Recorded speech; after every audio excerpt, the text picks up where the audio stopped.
સમાચારમાં નજર કરીશું ભાવનગર ઉપર તો ભાવનગરના ખેડૂતવાસ વિસ્તારમાં યુવકની હત્યા કરવામાં આવી। બુદ્ધદેવ સર્કલ પાસે બે મિત્રો વચ્ચે બોલાચાલી થતા છરીના ઘા મારી હત્યા કરાઈ। રવિએ વિશાલને છરીના ઘા ઝીકતા વિશાલને હોસ્પિટલ ખસેડવામાં આવ્યો, જ્યાં ટૂંકી સારવારમાં વિશાલ નામના વ્યક્તિનું મૃત્યુ થયું। આ મામલે પોલીસને જાણ થતા ઘોઘા રોડ પોલીસ તેમજ લોકલ ક્રાઇમ બ્રાન્ચે હત્યારા રવિ મકવાણાને ઝડપી પાડ્યો છે। વધુ તપાસ હાથ ધરી છે। ભાવનગર શહેરના ખેડૂતવાસ વિસ્તારના બુદ્ધદેવ સર્કલની પાસે આજે સાંજે 6:30 વાગ્યાની આસપાસ વિશાલભાઈ અને તેના મિત્ર રવિભાઈની વચ્ચે કોઈ કારણોસર ઝઘડો થયેલો હતો। આ ઝઘડા દરમિયાન મારામારી પણ થઈ, જેમાં રવિભાઈ મારફતે મરણ જનાર વિશાલને છરી વડે મારવામાં આવેલો।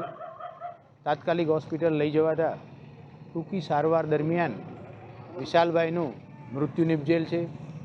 તાત્કાલિક સ્થાનિક પોલીસ ઘોઘા રોડ પોલીસ મારફતે આરોપી રવિભાઈની ધરપકડ કરવામાં આવેલી છે।